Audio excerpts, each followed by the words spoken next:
Hey everyone, and welcome back to Aaron Limitless Gaming. Thank you for clicking on this video. If this is your first time, welcome. For anybody that has seen any other videos, welcome back. Before we get started, I would appreciate it if you would subscribe and like the video if you enjoyed it. You can also turn on the bell notification so you get notified, and it, of course, by you subscribing and liking videos if you enjoyed them, helps me out on YouTube, and I would appreciate it. But yeah, this is the Sims 4 Modern Mansion Part 2, or should I say Part 3 of 22. So this is going to be focusing on mostly more of the yard and out exterior things in the home. So let's get into it. So essentially, as you can see, I wanted to do some kind of pond. I wasn't really sure what I wanted to do here, but you know, it was kind of just one of those things where I kind of played around with it. Wasn't really sure if I wanted it to delete or not, because I kind of wanted a more natural pond, but then I thought that really natural, like with no, border or anything like that, wouldn't really fit the aesthetic and the style of a really modern build. So I'm still not a huge fan of this pond, but I wanted to add something here without just unnecessarily filling it with stuff. At this point, I'm kind of looking for like a security kind of fence to put in here.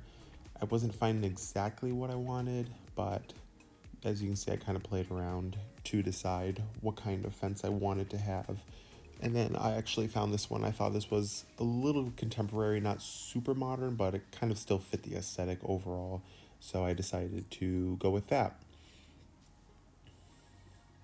See, that's the one thing that always bothered me about the game. I mean, I know you can't be super picky and that it is a game, but like I hate the transitions from like the public street or sidewalks from the house property, because I feel like of course, they don't sell anything that blends in with that brick or with, whatever the street is that you have your home on.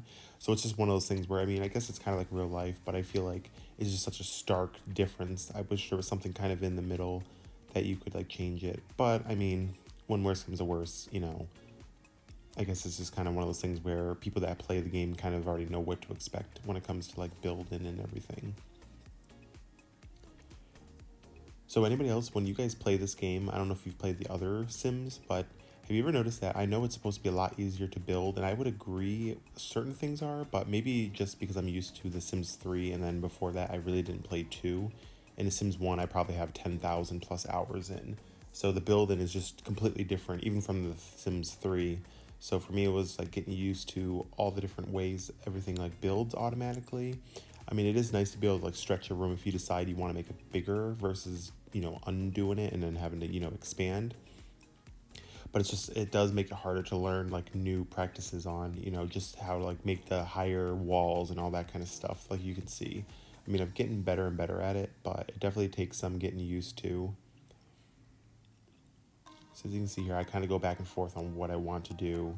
I always feel like the entryway area section, or should I say the front door, is a very important part of the house, just because it's going to be like the main thing that people are going to step onto when they first come to the house. So I actually edited this part out 4 times because I just couldn't figure out what I wanted to do. I was like, do I want to be over the top, or do I want to be kind of in the middle, very simplistic? And in the end, I kind of ended up doing, I feel like, a little bit of all 3. So, yeah, as you can see, with that kind of stuff, I'm trying to like figure out, it frustrates me that some of the stuff won't automatically sit on top of the step. So that was kind of frustrating. So I ended up just going with what would actually fit and going back and forth.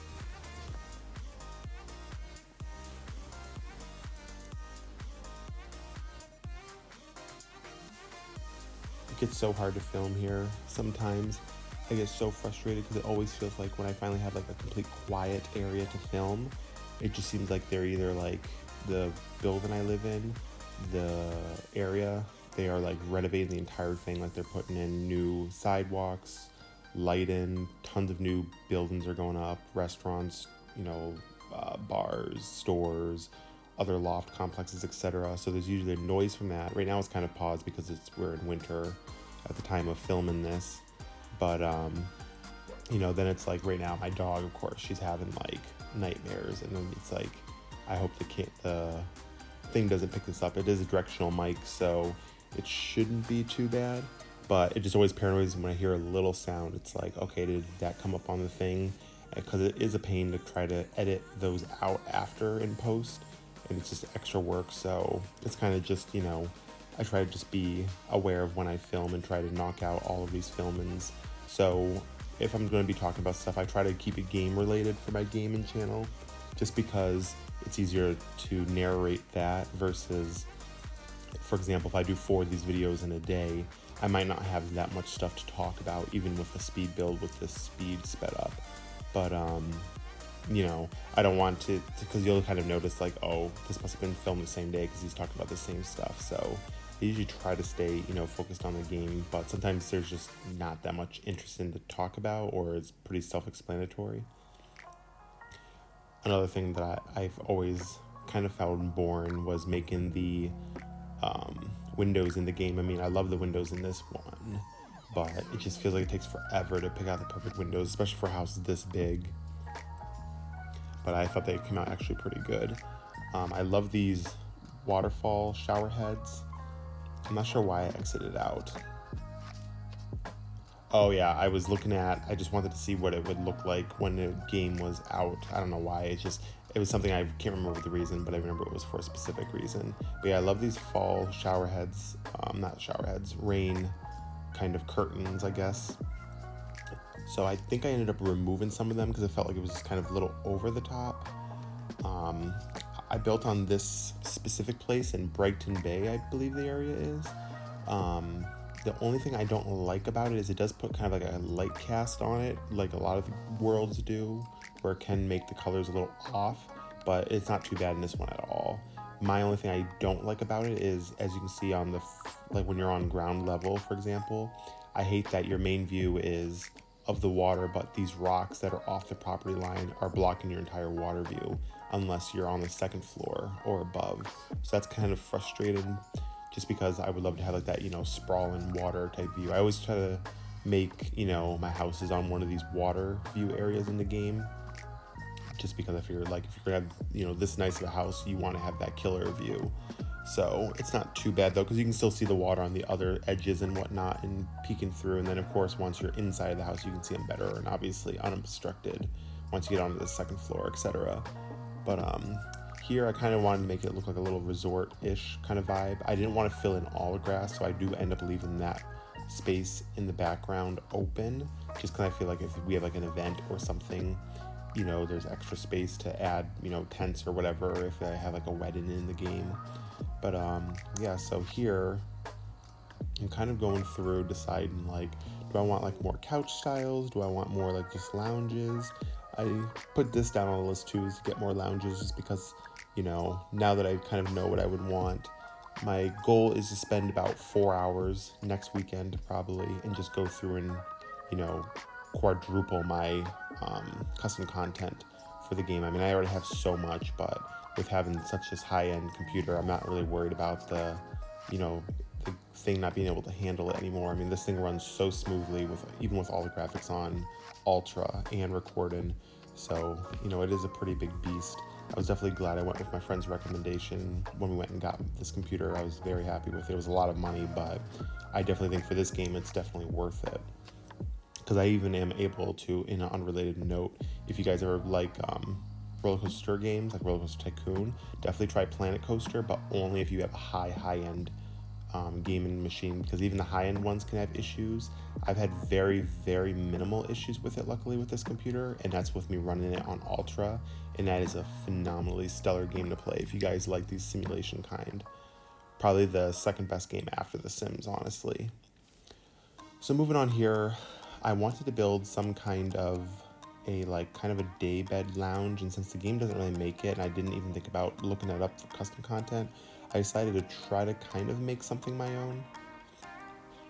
So here, as you can see, I kind of just added a whole bunch of seats together, and then I'm putting the pillows. For people, if you guys can help me, as you can see how the pillows, I try to make them look like they're sitting on the couch, but because all the couches are different angles, you can turn items and move them back and forth, wherever you want them to sit. But is there a way to move that kind of stuff up and down like you do like with photos on the wall or TVs? Because I haven't been able to figure that out, what the setting is, and I can't Google it correctly to figure out how to lay them. So if anybody could help me with that, that would greatly help, because I ended up using a lot less pillows in the game than I wanted to, because I couldn't figure out how to lower them down, a couple centimeters. But if anybody does know how to do that, or if that is possible, that would be appreciated. If it isn't, comment down below. That is one thing I would greatly appreciate, because as you can see, I'm about to try to put like a throw kind of blanket, or just blankets on here, and a lot of them is just trying to get it to look right, because again, I can't raise it up the correct way. So I think I ended up staying on this one because it kind of just looked pretty well. So I know it's not going to look perfect, obviously, but I just wanted you guys to kind of see like where I was going at. And then with the pillows on the background, I do think I ended up putting up like a concrete block, just kind of have it like, make sense for it to be able to, have something to position it and hold it correctly.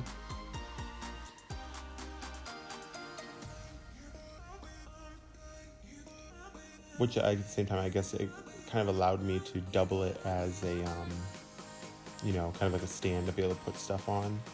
So that part's always a pain, just trying to get the stuff to line up just perfectly so you don't get those weird lines and stuff. But then I've kind of learned through the years as I play this game, or the other Sims even, is to kind of, you just have to deal with it.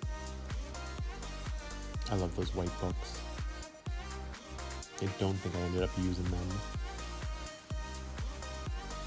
But yeah. So, in unrelated news, is anybody else excited about Walt Disney World's 50th anniversary? I'm super excited, to be honest. We're going down at the end of this year in December, so I'm going to make sure to vlog and get a whole bunch of stuff like that. I know with, everything going on, a lot of people aren't comfortable going or can't, for many reasons. But I guess it's always kind of cool to look at it and always look forward, and I think they're going to be celebrating it for 2 or 3 years because of everything that's gone on with, world events. So that'll be kind of cool.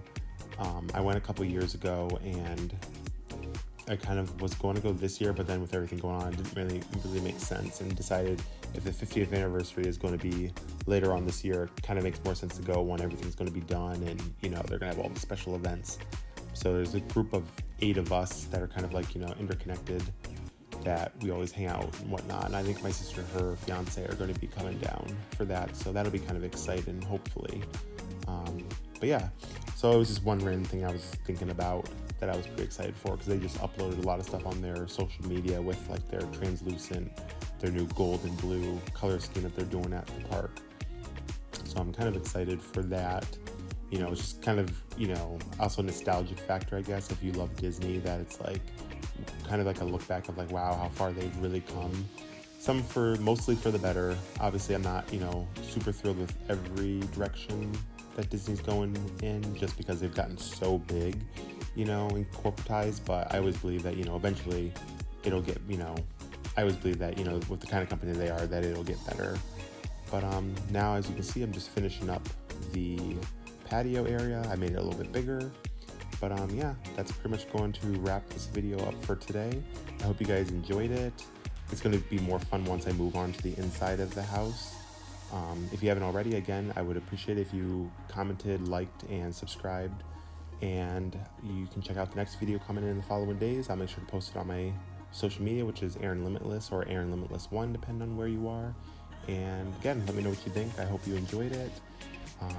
Have a great day, and I will see you all in the next video. Take care.